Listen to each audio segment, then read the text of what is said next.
are you? Well, thank you. How are you doing? I'm doing well, thank you.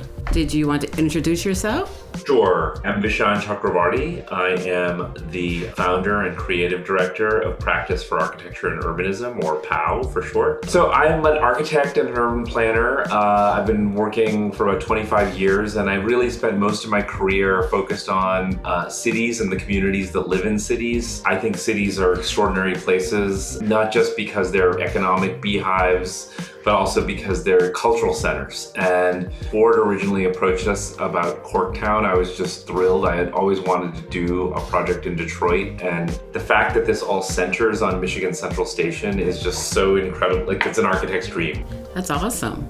Well, I'm Debra Walker, a native Detroiter. I've lived in Corktown more than 20 years. I sit on the board of both the Corktown Business Association as well as our East End Corktown Black Club. And I've been doing community service all my life. And I think the train station truly is a remarkable monument and tribute to progress and preservation. So you're doing the development plan. Please explain to us exactly what that is and what makes a plan groundbreaking.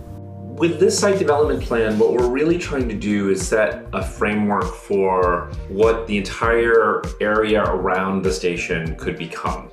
I think a lot of development plans are based around buildings and real estate, and I think our program is public space first because there's a lot of opportunities for the station to engage the neighborhoods.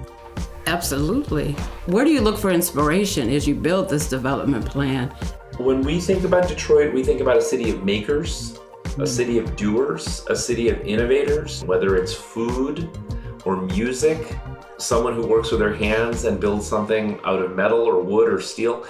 And that spirit of making and innovation is something that we really hope to foster and celebrate in this place.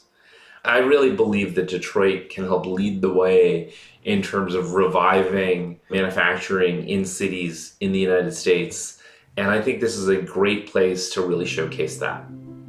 And when we think about Detroit and other cities, they all have a unique culture or a spirit or personality.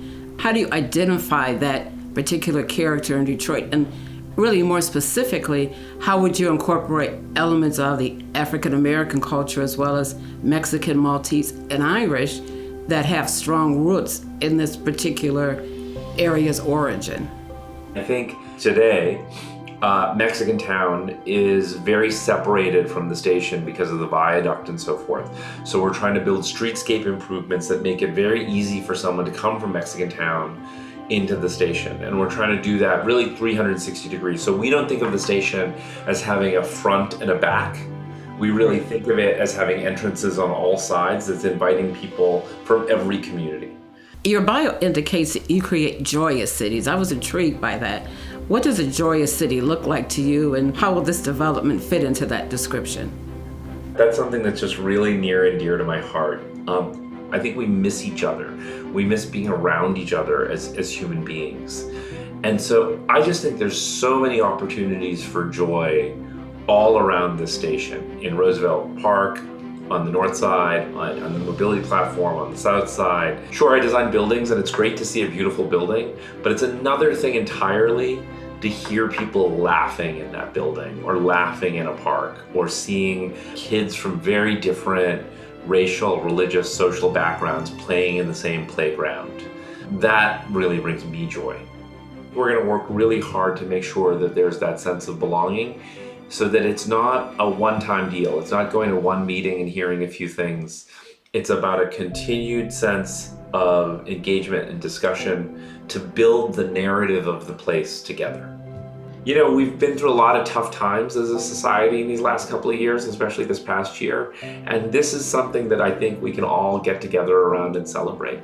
Thank you so much for answering the questions and providing the insight, and we look forward to working with you in the future. My pleasure. It's such a nice time to talk with you and meet you.